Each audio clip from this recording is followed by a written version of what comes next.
మద్య నిషేధం చేస్తా, ఒక్క ఛాన్స్ ఇవ్వండి అంటూ రాష్ట్రం అంతా తిరిగాడు.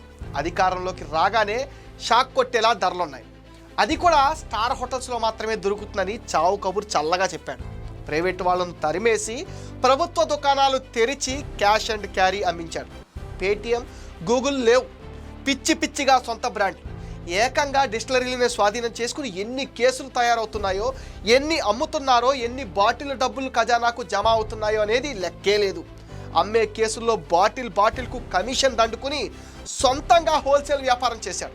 ఆ మద్యంతో ప్రాణాలు పోతున్నాయని అరిచి గీపెట్టినా పట్టించుకున్న పాపాన పోలేదు. ఎన్నికల ఫలితాలు వచ్చే వరకు కంటైనర్లు వాడి అంచెలంచెలుగా కొరియర్ వ్యవస్థ నిర్మించి మరీ క్యాష్ రవాణా చేశాడు. దానిని హవాలా ద్వారా విదేశాలకు పంపారు.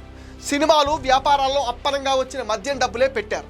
తన క్రిమినల్ మైండ్తో ఒకవైపు అధికారం, మరోవైపు వేల కోట్లు డబ్బు దోచేశాడు. పావైన రాజ్ కసిరెడ్డిని బకరాను చేస్తూ తన ఏటు విజయసాయిరెడ్డి ఇంట్లో 2 మద్యం స్కాములు మీటింగులు పెట్టించి విజయసాయి ద్వారానే అరబిందో నుండి 100 కోట్లు అప్పుగా కూడా ఇప్పించాడు. కానీ ఇప్పుడు పార్టీని, ప్రజల్ని మోసం చేశాడు కసిరెడ్డి అని ఇప్పుడు విజయసాయితోనే చెప్పించి మరీ మరో డ్రామాకు తెరతీశాడు. నాడు పావులైన విజయసాయిరెడ్డి, కసిరెడ్డి, మిథున్ రెడ్డిల గురించి అధికారులు చెప్పారు. ఇక మిగిలింది బిగ్ బాస్.